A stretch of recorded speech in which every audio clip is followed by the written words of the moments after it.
Shavua Tov, on va commencer un cours sur Pessah et après on finira sur plusieurs cours très intéressants. Et on va embrasser notre copine Carole qui nous manque beaucoup. Ah bah voilà, absolument. Alors, cette Gemara, c'est un des principes de Pessah. Elle se trouve dans la Gemara Avodah Zara. Il y a une Gemara qui traite des idoles. Vous voyez, Avodah Zara, par exemple, tu es à Noailles. À Noailles, il y a une statue. Quand tu sors du métro, il y a une statue. S'il y a une pièce de monnaie, tu ne peux pas te baisser. On a pris ça ici. Pourquoi? Parce que celui qui te voit, il dit, tu te prosternes à l'Avodah Zara. C'est une Gemara qui traite de Avodah Zara. Et il y a même une question intéressante. Rav Moshe Feinstein lui ont demandé, il y a quelqu'un qui fait la collection des timbres. Est-ce qu'il peut garder les timbres où il y a les croix? On a jamais pensé, En Espagne, ils ne font pas de timbres s'il n'y a pas une croix. Vous voyez, il y a des questions sensibles. Au Maroc, on ne laissait pas passer à l'ombre d'une église. Pour ne pas profiter de l'église. Ou est-ce qu'on peut voir l'heure sur une église? Ils ont là-bas, il y a plein d'édinim, attention, il y a 52 interdictions dans la Avodah Zara, ne croyez pas. On n'a pas le droit, par exemple, tu tombes sur un livre et tu tombes sur une église où il y a des cristaux, des trucs, c'est péché de sortir par sa bouche, mais c'est beau cette église, c'est assourd. Tu es en train de donner du kavod à la Avodah Zara. Oui, parce que nous, on voit que la résultante comme ça, mais on ne sait pas ce qui s'est passé avant. Tous ceux qui ont fait Avodah Zara, qu'est-ce qu'ils ont fait aux Juifs? Qu'est-ce qu'ils ont fait? Quand tu crois pas en la Torah divine, tu es prêt au nom de ta Avodah Zara de faire tout. C'est d'ailleurs la faute du Hegel. Ils ont voulu faire le Hegel. Ils ont fait le Hegel, malgré que c'est pas eux, c'est 3000 Erev Rav, mais les Juifs, puisqu'ils n'ont pas intervenu, ils les ont laissés faire. C'est la Torah, elle a dit, reprends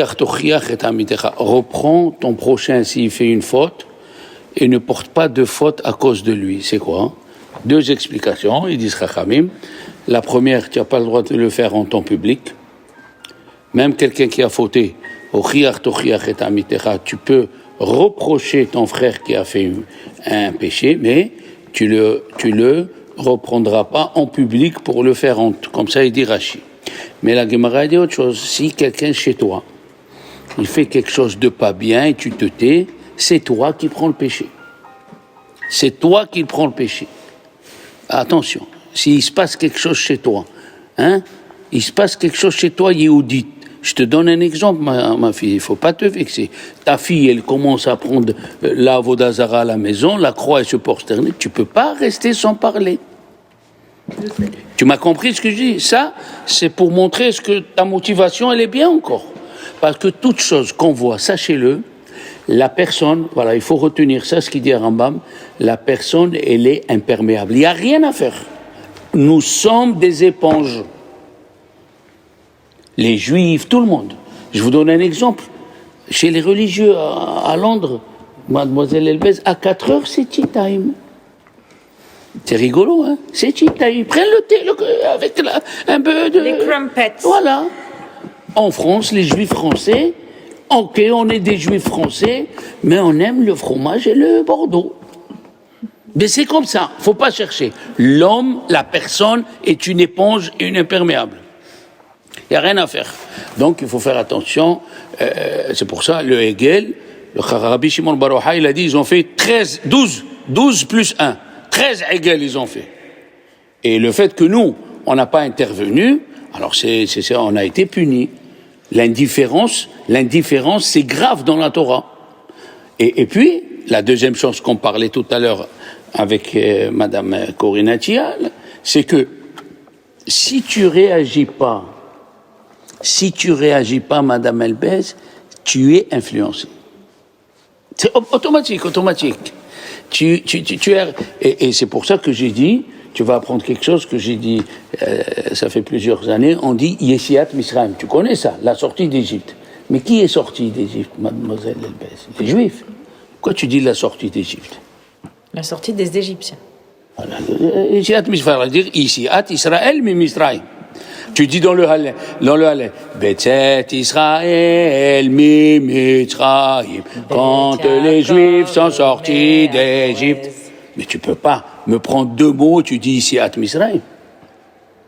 Alors sachez que quand on est sorti d'Égypte, nous, on n'a pas fait encore Azéachir, parce qu'on avait peur, il y avait encore des Égyptiens avec Pharaon vivant. Quand on a fini de traverser la mer Rouge, là on s'est mis à sentir Azéachir. Pourquoi? Nos Chachamim disent que Dieu il a donné un ordre à la mer, elle a fait sortir tous les Égyptiens qui étaient en Égypte, qui frappaient les Juifs. Chaque Juif a reconnu l'Égyptien qu'il a frappé. Et sachez que comment Dieu il fait attention à chaque chose, dans la Shira de la sortie d'Égypte, il y a écrit les Égyptiens, ils se sont noyés comme de la paille, comme du plomb et comme une pierre. Mais on se noie une fois, mademoiselle, hein? On se noie une fois.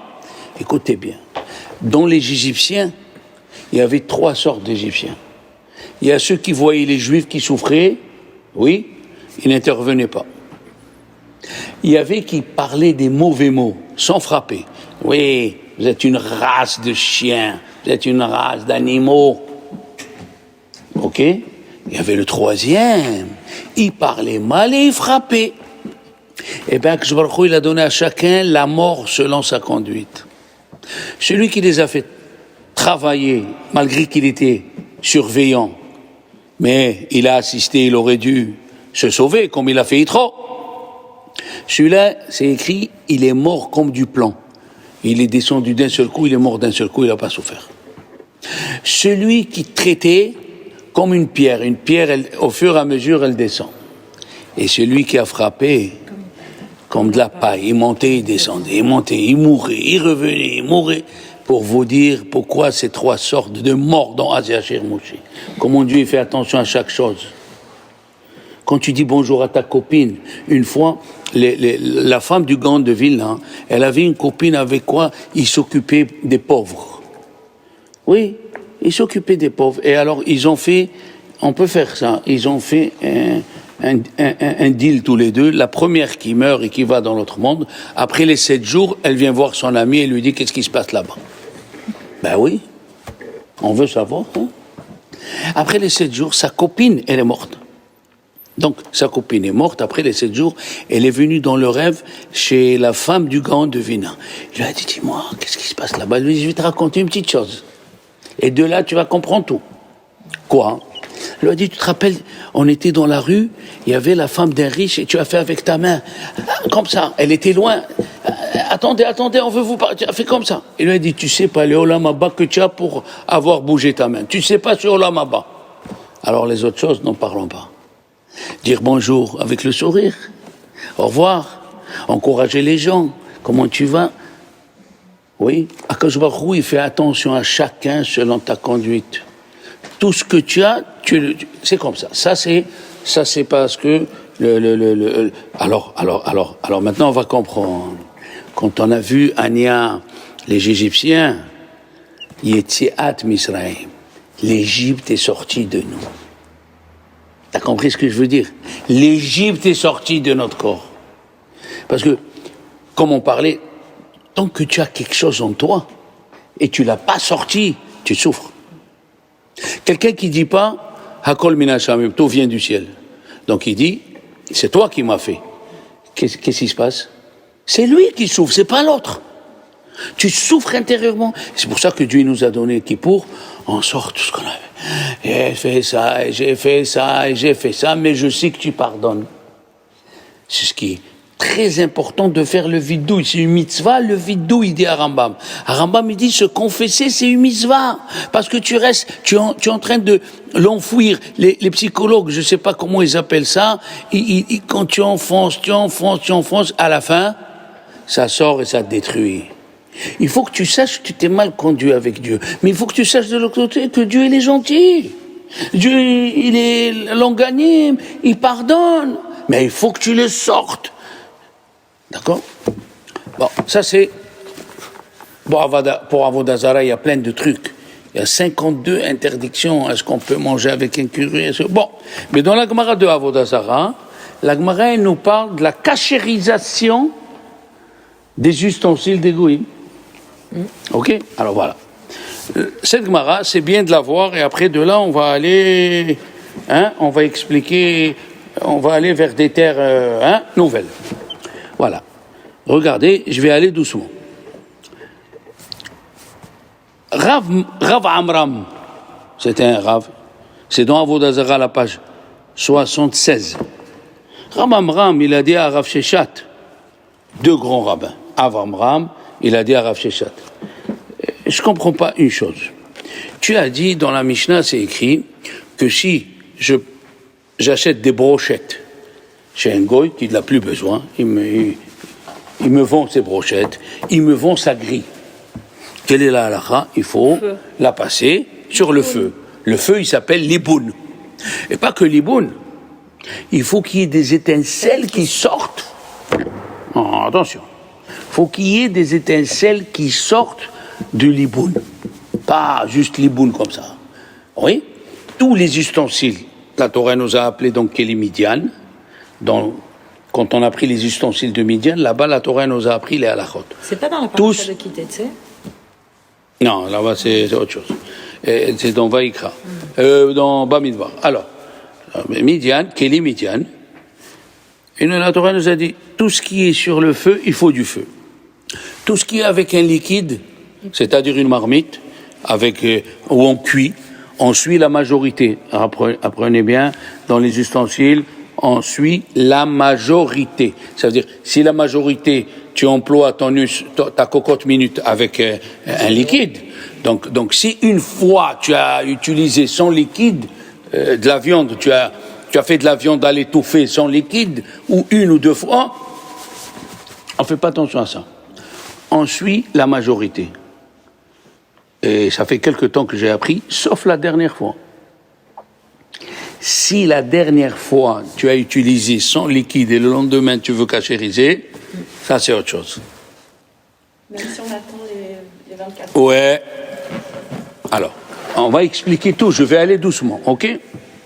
Alors, Rav Amram, il a demandé à Rav Sheshat, pourquoi les ustensiles des goïms, tu me dis, il faut les passer au feu ou à l'eau, ok. Après, il lui dit, et de l'autre côté, on a appris qu'au Beth Amikdash, moi un Kohen au Beth Amikdash, alors sachez que les corbanotes, les sacrifices, Dieu leur a donné un temps fixe. D'accord? Tu veux remercier Dieu, Korban Toda, c'est ce qu'on fait le premier soir de Pessah. Il est consacré à remercier Dieu. Et ça vous répond à la question pourquoi on ne commence pas le Homer le premier soir de Pessah. Le Chinour, il a posé la question. C'est un grand rave, Rabbi Aaron Alevi de Barcelone. Il a posé la question. Pourquoi on ne commence pas à compter le Homer le premier soir? Il a dit parce que le premier soir, il est consacré à remercier Dieu. Maintenant, le Korban Toda, il y a d'ailleurs 26 Hodou Lachem Kitov Kile Olam Hazo. Hodou Lachem Kitov Kile Olam Hazo, il y a 26. Depuis que Dieu a créé l'homme jusqu'à la 26e génération, il fallait faire sortir les Juifs vite. 26, c'est le nom de Dieu qui correspond à la miséricorde. D'accord? Alors. Et pourquoi il nous a fait sortir vite? Behipazon, c'est écrit. Ki behipazon yatzata mim'Israël. Tu es sorti en vitesse. Pourquoi? Parce qu'on a atteint le 49e degré. Il ne fallait pas qu'on atteigne le 50e. Si on avait atteint le 50e, on ne serait pas sorti. C'est quoi le 50e degré? Éodite, tu l'as jamais entendu. Moi, je le connais que ça fait 10 ans. Anya, tu sais c'est quoi le 50e degré? C'est quand tu sors dans la rue, tu vois un goy et tu dis, lui et moi, on est pareil. On n'est pas pareil, zut. Faut que ça rentre. On dit bonjour, on dit au revoir, on est chez vous, ok? Mais on n'est pas pareil. Le 50e degré, c'est quand tu prends celle qui est en face de toi ou celui qui est en face de toi et tu dis, j'ai rien de plus que lui. Il a des yeux, il voit, moi j'ai des yeux, il voit. Il a un cerveau, j'ai un cerveau. Alors là, tu es dans le 50e. Ça, avant la sortie d'Égypte, on aurait pu atteindre le 50e. Mais depuis que Dieu nous a sortis de la sortie d'Égypte, regardez dans le schéma, vous faites le schéma. Qu'est-ce qu'il y a écrit? Regardez. Ani Hashem Elokechem. Asher hotzeti etchem eretz Misraim, liot lachem l'Elokim, Ani Hashem Elokechem. Pourquoi deux fois Ani Hashem Elokechem? Je répète, dans le schéma on dit, dans la paracha de Vayomer, Ani Hashem Elokechem, Asher hotzeti etchem eretz Misraim, que je vous ai sorti d'Égypte, liot lachem l'Elokim, Pour être votre Dieu. Ani Hashem Elokechem. Et je suis votre Pourquoi deux fois Ani Hashem Elokechem? Il y a deux Ani Hashem Elokechem. Un avant la sortie d'Égypte et un après la et sortie. un après la sortie d'Égypte. Après la sortie d'Égypte, Madame Elbez, le bon Dieu, il a fait une alliance avec nous, il ne nous laissera jamais atteindre les 50e. Malgré nous. Et si on veut, le prophète Ézéchiel, il a dit, retenez, le prophète Ézéchiel, il a dit que Dieu lui a dit, Nihi kechol hagoyim, Nihi kechol hagoyim, si le peuple d'Israël dit, on veut être comme un peuple de toutes les nations, hayo lotihi, je le laisserai jamais. Donc on apprend, de ce que je dis, on apprend plusieurs choses sur la Haggadah, on apprend sur le schéma, je vous laisserai jamais vous assimiler. Dès que ça commence l'assimilation, et Dieu il envoie un goy, qu'on n'a jamais entendu son nom, le plus civilisé, et il commence à tuer. C'est comme ça. Voilà. D'accord? Alors au Beth Amikdash, revenons, au Beth Amikdash, on a amené le Korban Toda. Korban, pour dire merci à Dieu. Mais on pouvait le manger qu'un jour et une nuit. C'est-à-dire la journée et la nuit. Ok. Le lendemain, il y avait un autre korban. Il s'appelait Shelamim. Ça veut dire que tu amènes un autre korban. Celui-là, il a 2 jours et une nuit. Donc les korbanot, je répète doucement, les korbanot, ils ont un temps fixe pour les manger. La question, il lui demande Rav Amram. Avram, il demande à Rav Sheshat, dans les ustensiles des goïms, tu dis qu'il faut faire le liboun. Et au Beth Amikdash, vous savez que si quelqu'un mange quelque chose qui a dépassé le temps, j'ai oublié de vous le dire, quelqu'un qui mange un korban, un sacrifice qui a dépassé le temps, ça s'appelle notar. Quelque chose qui est en plus, notar c'est resté en plus, il est chayav karet, retranchement par Dieu, pas par le Beth Din. Alors il a dit, comment ça se fait? Comment ça se fait que le lendemain, quand je vais faire le korban chez la Mime, la Mishnah, elle dit Hashefut vaskala, la brochette en fer et la grille, mag'ilan behamin, ça suffit, hag'ala dans l'eau chaude. Mais on faisait griller, au Beth Amikdash, on faisait griller la viande. On a dit que. Alors, tu as fait griller le korban toda dans les brochettes et dans la grille. Le lendemain, ce qui est dedans, il est devenu notar. Tu veux le cachériser? Tu veux le cachériser pour faire korban chez la mime. Qu'est-ce qu'il fallait faire à la grille? Agala. Liboun. Liboun. C'est la question de Rav Amram. Oui. Rav Amram, il a dit à Rav Sheshat, je comprends pas.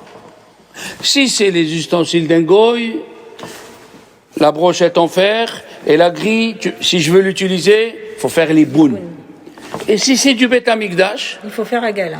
les brochettes ou la grille, ça suffit à gala. Mais le lendemain, ce qui est dedans, il est devenu notar. Ce qui a avalé dans la brochette et dans la grille, c'est devenu notar. Notar. Et c'est assourd de manger le notar. C'est pas pagoum. Mais le lendemain, le soir, on a fait griller. Le lendemain, il fallait. Comment ça se fait? Et il lui a dit cette phrase. Et c'est de cette phrase, vous allez me dire, mais qu'est-ce que ça a à faire dans ce cours? Et que vous allez voir, de cette phrase, on va rentrer, mais alors. Il lui a dit, Amarle, donc c'est Rav Amran qui a parlé à Rav Sheshat. Et il lui a dit, Rav, pourquoi dans les kilim des goïm, tu me dis qu'il faut faire le liboum, et dans les kilim du Beth Amikdash, tu me dis qu'il faut faire agala? Voilà la question. Amalé Amran Beri, mon fils Amran, tu sais pas faire la différence? Il lui a dit quoi? Hatam isurabala, hacha heterabala. J'explique. Au moment, dans les korban, c'est plus facile. Au moment où je grillais la viande du korban toda, elle est cachère. La viande qui rentrait dedans, ça s'appelle quelque chose de permis. Hétéra. C'est permis de le manger. Mais le cochon, au moment où il est rentré dans la grille, il s'appelle Issoura. Voilà la différence. Ah, elle a dit, je savais pas. Quand quelque chose qui est permis et il rentre dans un ustensile, hétéra bala, ça suffit la gala. Ça suffit à l'eau chaude. Mais si c'est quelque chose qui est interdit comme le cochon, ça s'appelle Issoura. Bala. Le problème, il est là. Le Chametz avant Pessah, il s'appelle quoi? Hétéra. Il s'appelle Hétéra ou Issoura? Hétéra. Ne t'avance pas. Ne Avant t'avance pas. Pessah?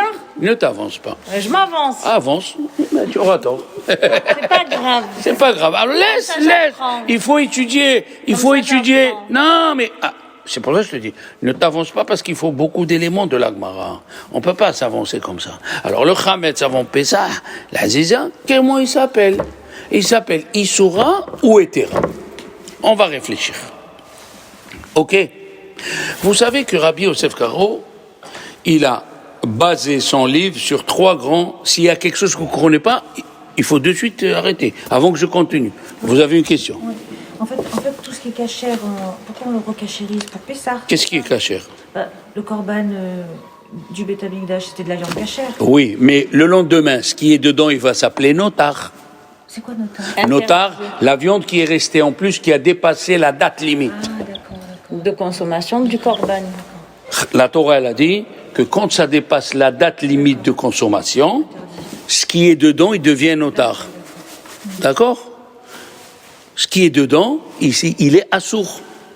Alors la question, elle est, pourquoi au Beth Amikdash, tu me dis il faut faire agala, juste dans l'eau chaude, et les couteaux des goïms, tu me dis, il faut liboun. Pourquoi?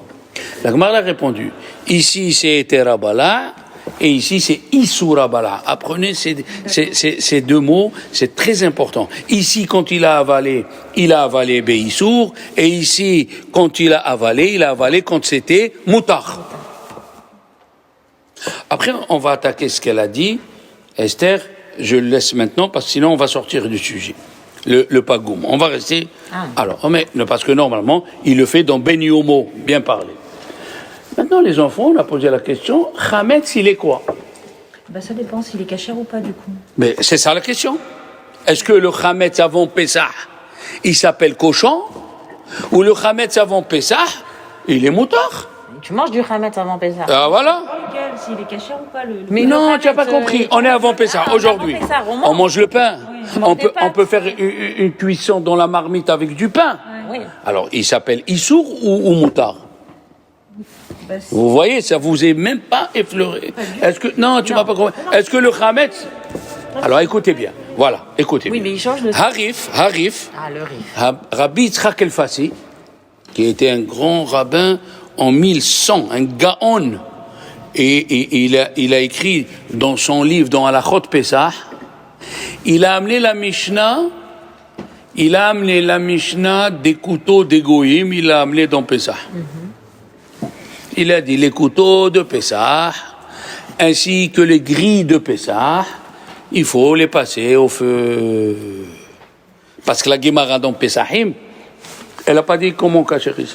Ah ouais, comme d'habitude, il ne nous donne pas le mode d'emploi. Exactement. Dans la Gemara de Pesachim, il n'y a pas écrit comment on Il te dit cachérise. fais Pessah, mais il te dit pas autre chose. Alors le Harif, Rabbi Yitzhak El-Fassi, il a dit, les ustensiles de Pessah, avant Pessah, bien sûr, avant Pessah, ils sont du cochon. Ce qui est rentré, le Chametz qui est rentré, il s'appelle Issoura Bala. Donc, il a dit comme ça, aussi Rabbeinu Nissim, qui était grand rabbin à Barcelone en 1400, il a dit, le Chametz, selon Harif, il s'appelle Issoura Bala. Qui c'est le deuxième qui pense comme lui? Harosh. Harosh, il pense. Ah, mais le riz que le roche. Tu veux? Harosh, il pense, deuxième grand rabbin, que les ustensiles de Chametz que tu veux utiliser à Pessah, c'est comme si c'était du cochon. Voilà. Deuxième grand rabbin. Troisième grand rabbin, sur qui nous, on compte beaucoup, c'est Rambam. Le Maïmonide, Comme ça, il a dit Rabbi Yosef Karo, j'ai fixé le Shulchan Aruch selon les 3 grands rabbins où tout Israël s'appuie. Tout Israël avant, où on s'appuyait sur Arosh, ou sur Arif, ou sur Arambam. Il a dit, qu'est-ce que j'ai fait moi? J'ai fait la loi de la majorité. Quand les 3 ils disent la même halakha, je fais comme eux. Quand 2 ils disent la même halakha, je suis la majorité.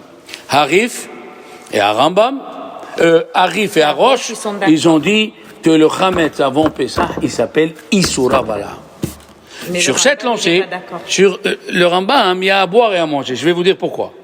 Le Rambam, il n'a pas écrit dans la Chot Pessah, il n'a pas écrit la loi de Liboun. Voilà.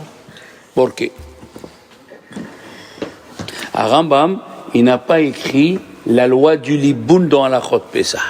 Ça veut dire que pour lui, le Chametz, c'est pas du cochon. Ça s'appelle Heterabala. Je vais doucement. À Rambam, il n'a pas amené la halakha de cachérisation par le feu dans les dynimes de Pessah. Et encore plus, il a écrit dans les dynimes de Pessah, les couteaux se cachérisent dans l'eau. Il n'a pas fait de distinction, un couteau qui va sur le feu ou un couteau qui ne va pas sur le feu. Et de là, les Chachamim, ils ont dit, a priori, à Rambam, ils pensent, le Chametz, il s'appelle Heterabara. Alors, avant de continuer, dites-moi ce que vous n'avez pas compris. Hein, mademoiselle, tu vas faire un cours, alors pose des bonnes questions. Moi, c'était juste les couteaux qui vont sur le feu, parce que les couteaux... Les couteaux que tu mets pour griller sur le feu, les couteaux que tu mets pour griller, ou bien une brochette, on va dire, il lui faut le feu pour Pessah. Attends, j'ai pas fini, chérie, une minute. Donne-moi le temps. Donc, à Rambam, on ne sait pas tellement ce qui se passe. Il n'a pas amené les dynimes de Liboun. Il a dit les couteaux, ça va dans l'eau et ça suffit. Aucune dissection. Le Maggid Mishneh, il a dit, a priori, à Rambam, il pense que le Chametz, ce n'est pas comme du cochon. Donc on a 2 rabbins contre Rambam, 2 grands rabbins. Le Shulchan Aruch, il a tranché dans le Siman 451. Siman Tanna. 451. Le Shulchan Aruch, il a dit, les couteaux qui vont sur le feu, les grilles qui vont sur le feu, il leur faut les bourres. Donc le Shulchan Aruch, il a tranché que ça s'appelle Isura Bala. Isura Bala. D'accord? Quelque chose qui s'appelle Isura Bala, il lui faut le feu. Comme ça, il a dit le Shulchan Aruch. Dans le Siman 451. Ça arrive dans lettre. Le problème, est que le même Shulchan Aruch, dans le Siman d'à côté, 452. Il dit le contraire. 452, il dit comme ça. Écoutez bien. Normalement, si je veux cachériser, écoutez bien, si je veux cachériser une marmite d'un goy, je prends une marmite à moi, je remplis d'eau chaude, il faut que l'eau est beau, et il faut que la marmite du goy, laissez-moi parler, vous me troublez. Il faut que la marmite du goy ait 24 heures. Pourquoi? Si tu prends la marmite du goy de la journée, à 9h il a cuit du cochon, et à midi tu l'as lavé et tu veux la cachériser, il faut qu'il y ait 60 fois de l'eau par rapport à cette marmite. Pourquoi? Parce que sinon, le goût qu'il y a dans la marmite, il ressort dans l'eau, et après il rentre dans la marmite. Et il rentre dans la tienne surtout. Il fait Covid. Tu as compris? Alors, il faut que ça soit un ustensile qui a dépassé 24 heures. Puisqu'il a dépassé 24 heures, là tu peux le cachériser, même s'il n'y a pas 60 fois. Mais regardez ce qu'il dit le Shulchan Aruch. Dans les dynimes de Hagala, de Pessah, avant la 5e heure, tu peux cachériser des ustensiles de la journée du Chametz Ben Yomo avec des ustensiles qui ne sont pas Ben Yomo dans une marmite Et qu'est-ce qu'il va se... Il a dit, tu n'as pas besoin que l'eau, elle bout. 2, tu n'as pas besoin que dès que ça se cachérise, il faut enlever vite la marmite. Et tu t'en fiches si le goût du chametz, il sort et il re-rentre. Pourquoi? Parce que le chametz, avant la 5e heure, il s'appelle Hetera Bala. Alors que le Shulchan Aruch, qu'est-ce qu'il a dit? Dans le siman d'avant, ça s'appelle Isura Bara. Je répète. Ayam répète. C'est compliqué, mais ça vaut le coup. Je sais que c'est un cours qu'on fait dans les grandes yeshivot, mais ça vaut le coup d'élever le niveau. Je répète. Vous savez, si je prends une marmite de viande, comme ça on va réfléchir tous les deux. Je prends une marmite que j'ai cuit la viande à midi. Ok? Je l'ai nettoyée. Hein? J'ai cuit de la viande. J'ai enlevé la viande, il reste que la soupe, le jus. J'ai goûté, j'ai pris une frite, je l'ai mis dedans et je l'ai goûté. Cette frite, quelle loi elle a? Bassar ou neutre? Bassar. Bassar. Ça veut dire, pourquoi? Parce que nous qu'elle considère, est dans le jus de la viande nous de moins de considère, 24 heures. dans la Torah, on appelle ça, voilà un autre concept, ta'am ke'ikar, écrivez-le. Le goût, c'est comme le principal. Ta'am ke'ikar. Un goy qui t'a donné une marmite, où il a cuit le matin, du cochon, et à midi, tu as fait bouillir de l'eau, cette eau, Elle est cochon. elle est cochon, voilà. Ta'am ke'ikar. Le goût, c'est comme le principal. Comme c'est assourd de manger le cochon, c'est assourd de boire. Ça veut dire que si j'ai fait de la viande dans une soupe, et la soupe, elle est claire, hein, et tu as mis dedans une frite, tu n'as pas mangé la viande, et tu l'as mangée, la frite que tu as mis dans le jus de cette viande-là, il faut attendre 6 heures. Tu as compris? Tu as fait bouillir de la viande. Ta'am ke'ikar. Ta'am ke'ikar. Le principal, le goût, c'est comme le principal. Donc si je prends une marmite de la journée qui s'appelle Ben Yomo, et je veux la cachériser, et je la mets dans une marmite, quand l'eau est le bout, je la fais rentrer, je la fais sortir. Si elle est de la journée. Pourquoi? Parce que le goût, si je la laisse, le goût qui est dans la marmite du cochon, il sort. Et il re-rentre. Et après, il re-rentre. Il faut que la marmite, elle ait 60 fois l'ustensile que je suis en train de cachériser. Attention, si c'est un ustensile qui est dans les 24 heures, de l'absorption du Mais est-ce que je m'exprime assez? D'accord? Ça s'appelle Ta'am Ke'ikar. Quel que soit le matériau utilisé. Qu'est-ce que soit le matériau? À partir du moment où c'est du fer, il y a une chose qu'on ne peut plus cachériser, c'est la poêle. Elle est recouverte de téflon, il faut 2000 degrés. On ne peut pas. On ne peut pas. D'accord? Alors maintenant, écoutez bien. Le Shulchan Aruch nous dit, avant la 5e heure, tu peux prendre un ustensile. Comment on fait? Hein? Tu fais chauffer de l'eau, tu n'as pas besoin qu'il bout. Tu prends un ustensile de chametz qui a plus de 24 heures. Ou bien tu prends un ustensile qui est dans les 24 heures, et les deux, tu les cachérises. Mais celui qui est dans les 24 heures, le goût va sortir, il va re-rentrer, et on est dans le pétrin. Non, il dit le Shulchan Aruch, ça s'appelle la loi du Nat Barnat de Hetera. Nat Barnat de Hetera. Qu'est-ce que c'est Nat Barnat? Écrivez déjà ça. Nat Barnat. Le mot Nat Barnat, c'est Nun Tet. C'est deux mots. Noten Ta'am. Nat Barnat, ça veut dire Noten Ta'am. Et là, je vais m'expliquer encore. J'ai pris une marmite de viande. J'ai cuit à midi un bourguignon. Hein? Bien comme il faut. J'ai pris le bourguignon, j'ai nettoyé la marmite. On est dans les 24 heures. Il n'y a plus une trace de viande. Et j'ai fait cuire des pâtes. On a parlé de ça. Est-ce que les pâtes, je peux les manger avec le fromage? Oui. Dans les 24 heures. Dans les 24 heures. Oui.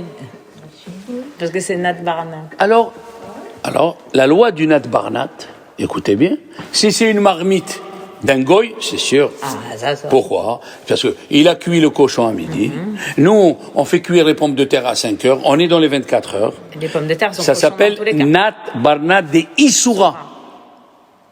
C'est Nat Barnat de l'interdiction. C'est la loi de Nat Barnat, mais dans l'interdit. Dans l'interdit, on peut pas. Dans l'interdit, on peut pas. Le cochon a donné le goût à la marmite, et maintenant la marmite, elle a donné le goût aux pommes de terre. On peut pas. Moi, je parle. Il a cuit la viande à midi. Il a nettoyé. Et après, à 5 heures, il cuit des pommes de terre. Il n'y a pas de viande, il n'y a rien. Des pommes de terre. Alors, est-ce que je peux les manger avec le beurre ou du lait? C'est une grande discussion. Écoutez bien. Je vais raccourcir la discussion. C'est bien. Après, vous devez réviser ce cours. Il est très intéressant.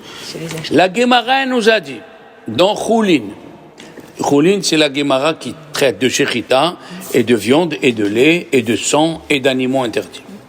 La Guémara de Choulin, dans la page 111, elle nous dit ceci. Écoutez bien. Elle nous dit de la viande, du poisson que j'ai cuit dans une marmite de viande. Du poisson que j'ai cuit dans une marmite de viande, est-ce que je peux le manger avec du fromage? Oui. Encore, tu continue. Ça dépend. Alors, reste, arrête. Du poisson qu'on a cuit dans une marmite de viande, est-ce que je peux le manger? C'est écrit Dagim She'alou. Et là, ça a fait toute une histoire. Alors, il y a Rav, qui était un grand Rav. Rav, il a dit Assour, tu ne peux pas les manger. Shmuel, il a dit Moutar. D'habitude, alors je répète, du poisson qui a été cuit dans une marmite de viande, est-ce que je peux le manger avec du fromage? Rav, il a dit Assour. Et Shmuel, il a dit Moutar. La Gemara, elle amène Chizkia. Chizkia, c'était un grand Rav. Avid Ouvda. Il a mangé le poisson avec le lait. Maintenant, ici, c'est là où il y a le problème. La Gemara, elle a employé un langage de Bedi Avad. Un langage de après-coup. Tu n'as pas le droit de le faire. Après-coup. Tu as cuit maintenant. Ok. Tu as mangé avec le fromage. Ok. Mais si tu veux le faire cuire pour manger avec le fromage, tu n'as pas le droit. Pareil, tu prends une marmite de viande et tu l'as nettoyée et tu fais cuire les pâtes a priori pour les manger avec le lait. Ravi dit c'est assour. Et chez moi, il a dit moutard. Mais quoi ça veut dire? Chizkia, il a dit quand c'est moutard. Le langage de la Gemara, c'est Bedi Avad. Chez Alou. Dagim, chez Alou. Ils sont montés. Et c'est ça. On a la discussion entre les Ashkénazes et les rabbins. Maintenant, prenons le Shulchan Aruch. Qu'est-ce qu'il pense? Le Shulchan Aruch dans le Siman 95. Le Shulchan Aruch dans le Yorede'a Siman 95, il dit ceci. Du poisson, qui a été frit dans une marmite de viande, c'est moutard de le manger avec du lait.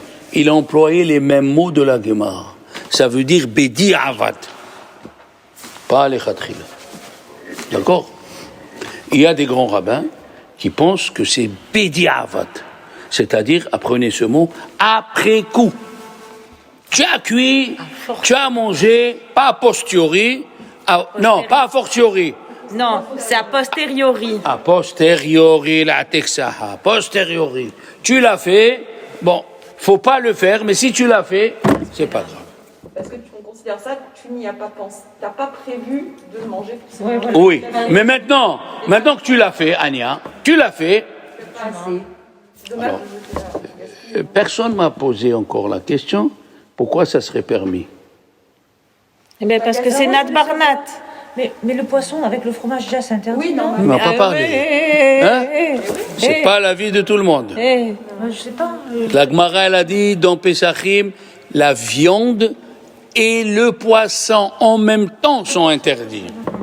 La viande avec le fromage, c'est un autre fromage, ça, qu'on va attaquer la prochaine fois. C'est un autre fromage. Non, pas la viande, le poisson. Le poisson avec le fromage, c'est un autre fromage. Par exemple, la pizza, ton fromage. On va sortir du sujet, Corinne. Restons. Non, pas de pardon, mais tu poses bien, mais restons dans le sujet. Bon. On continue. Les enfants, on continue. Restez dans le coup parce que vous voyez, c'est un sujet où il a des ramifications dans plusieurs. D'accord? Alors, il y a 3 grands rabbanim, Zipri Tzedek, Kaf HaChaim, Rabbi Shalom Messas, les 3, je répète. Ah, mais ça, c'est demain. Rabbi Abdallah Somer, Voilà. le Kaf HaChaim, Rabbi Moshe Sofer, oui, Kaf HaChaim, Rabbi Moshe Sofer, oui, dans son livre, le Rabbi Abdallah Somer et Rabbi Shalom Messas, les 3, ils disent, puisque le langage du Shulchan Aruch, il est Bediavad, alors c'est Bediavad. C'est après coup. Tu as fait cuire. Si tu l'as fait cuire, on ferme les yeux. Mange le poisson avec la viande. Mais de le faire avec le lait. Mais de le faire, je vais faire des pâtes dans une marmite de viande pour le manger avec le lait. Les khatrila, tu n'as pas le droit de le faire. Comme ça, ils ont dit ces 3 rabbins. Mais il y a un très grand rabbin d'Algérie, il y a 650 ans. Il s'appelle Rabbi Yosef Ibn Tawa. Ibn Tawa parce qu'il était beau. Vous savez ce que c'est Tawa en arabe? C'est le faon. Le paon. Et c'est beau, hein? Lui, il dit, le nat barnat, c'est permis a priori. Qu'est-ce que c'est nat barnat? Encore une fois. Noten ta'am, bar, le fils de Noten ta'am. J'explique. Noten ta'am, il a donné du goût. Son fils aussi, il va donner du goût. C'est quoi? Une marmite de viande. J'ai cuit la viande. La viande a donné le goût à la marmite. Ça, c'est Noten ta'am. Le premier, nat. Une marmite, j'ai cuit la viande, elle donne du goût dedans les parois de la marmite. Ça, c'est Noten ta'am. Quand j'ai enlevé la marmite, j'ai enlevé la viande, elle est cuite, et il n'y a plus rien, aucune saleté. Et je cuis des pâtes avec de l'eau. Le goût qui est rentré dans la marmite, il va donner du goût dans les pâtes. Il va donner du goût dans les pâtes. Ça, c'est le fils. Bar, c'est le fils. Bar Yohai, le fils de Yohai. Hein? Alors, Noten ta'am, il donne le goût. Bar, le fils de Noten ta'am. Voilà, apprenez. Noten ta'am, bar Noten ta'am. Donc, la viande a donné le goût à la marmite. Je l'ai nettoyée. Ça, c'est le premier. Noten ta'am, nat. Nun, tet. Noten ta'am. Bar, le fils. Comment il va faire le fils? C'est les pâtes. Les pâtes que tu as cuites dans une marmite de viande propre, encore une fois, il faut répéter propre, il reçoit le goût. Alors, la question, elle est, le Shulchan Aruch nous dit que le Chametz, il s'appelle Isur Abala, et là, il nous dit Eter Abala. Comment c'est possible? Là, Rabbi Ovadia Yosef, il a trouvé la parade.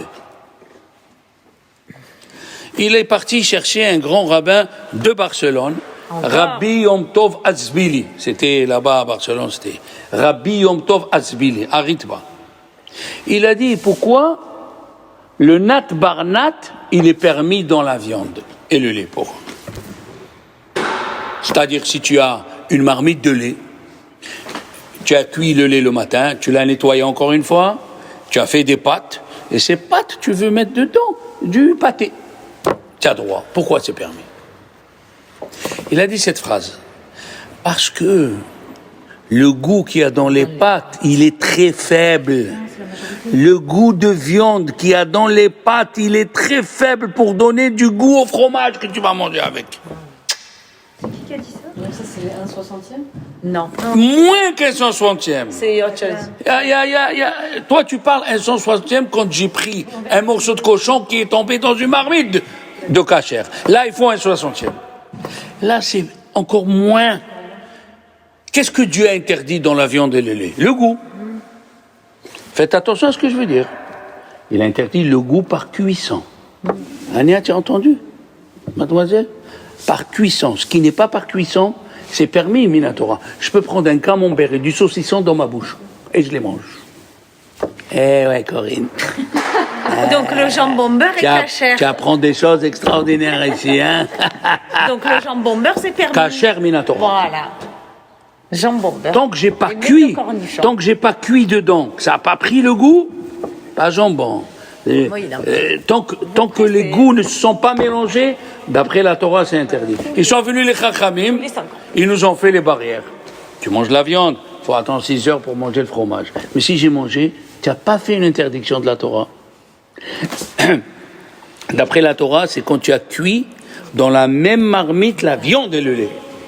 Mais si j'ai mangé la viande, et une demi-heure après, j'ai mangé du fromage, d'après la Torah, j'ai pas fait de péché. Ou j'ai mangé les deux en même temps, du bon camembert avec de la rosette, j'ai pas fait d'interdiction. Minatora, attention, Minatora. J'ai pas fait d'interdiction, Minatora. Mais j'ai fait Midé Rabanan. Midé Rabanan, c'est interdit. D'ailleurs, si quelqu'un il a un doute, est-ce que les 6 heures sont passées ou pas? 5h30 sont dépassées, et tu as un doute si les 6 heures sont passées ou non, tu peux manger. Parce que ça, c'est une interdiction des Chachamim. Et comme il y a qui disent que d'un repas à l'autre, c'est pas obligé 6 heures, à midi, en hiver à 5 heures, il fait nuit, hein?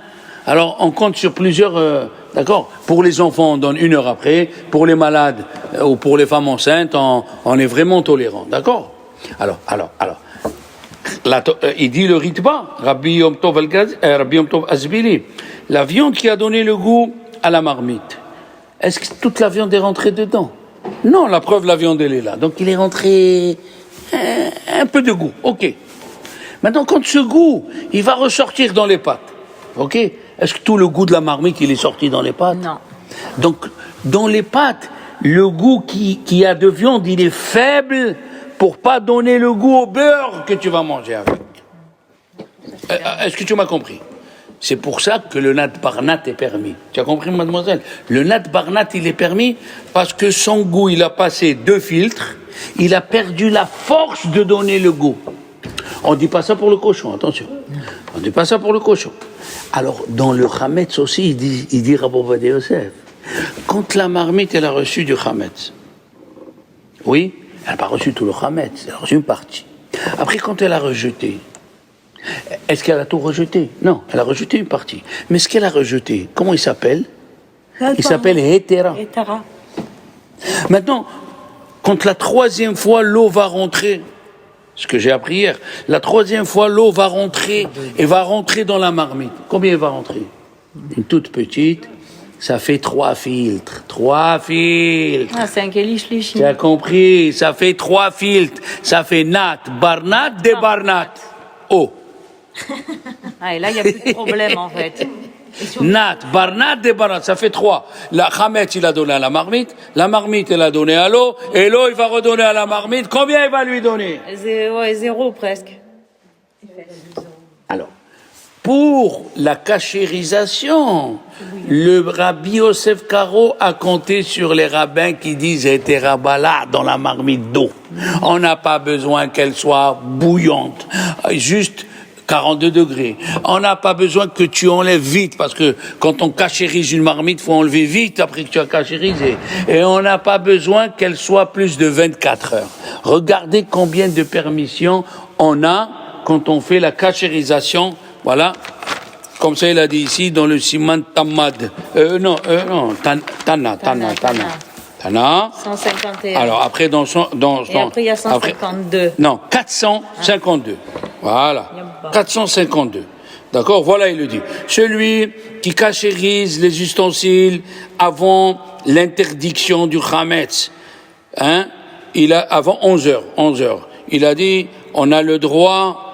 Cette année, vendredi, tu peux le faire toute la journée, mais en temps normal. On a le droit de rester, qui reste là dans le kéli. On ne craint pas qu'il va ravaler. Pourquoi? Parce qu'elle s'appelle Noten Ta'am Bar Noten Ta'am. Mais, après l'interdiction, là, on peut pas faire Ben Yomo. Ça veut dire, d'après le Shulchan Aruch, écoutez bien, on peut cachériser un ustensile au milieu de la fête. Chol HaMoed. Oui. Les Ashkénazes, non. Là, on rejoint ce qu'elle a dit tout à l'heure, Madame Esther, quoi, qu'est-ce qu'elle a dit? Si je me suis trompé, hein, mademoiselle Ebe, ça arrive, tu voulais faire plaisir à ta mère, tu as envoyé ta main en bas et tu as pris une marmite de chametz et tu as cuit dedans. Cette marmite, elle a plus de 24 heures. Pour nous, les Sfarades, c'est permis. Ça s'appelle, puisque quand ça dépasse 24 heures, c'est pagoum. Qu'est-ce que c'est le mot pagoum? Abîmé. Très bien, Madame Elbez. Pagoum veut dire ça devient altéré. Le goût est altéré. Quand est-ce Dieu a interdit le goût du cochon? Quand il est bon. Mais s'il a été altéré, non. Exemple.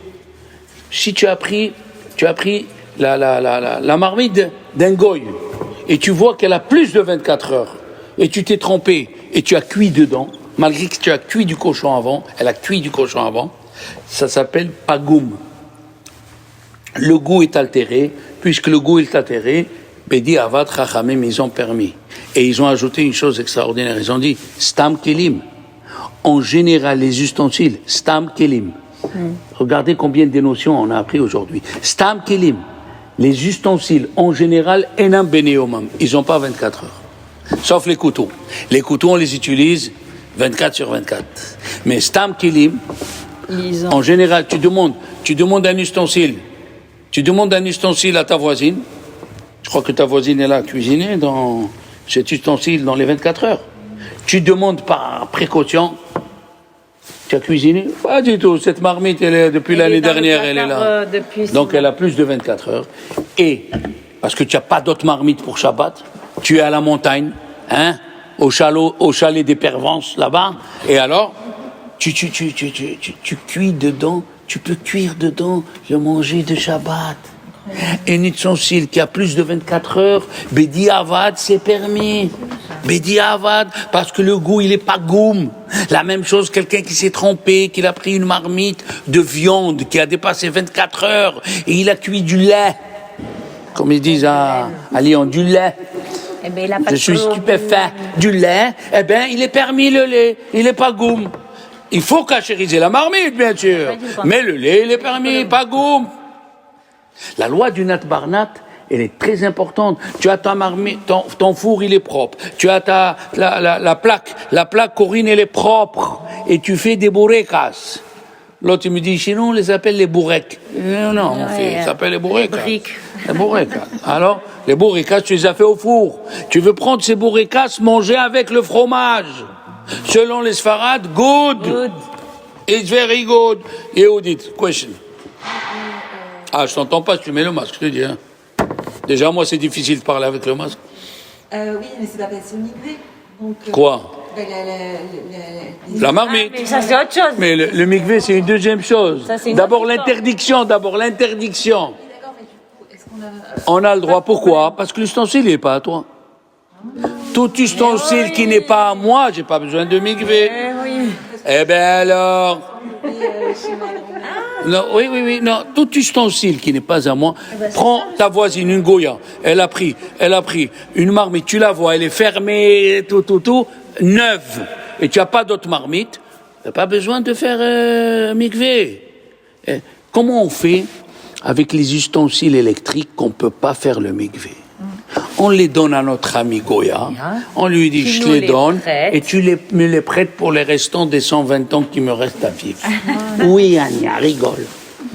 D'accord les filles? Voilà pour aujourd'hui. Azak.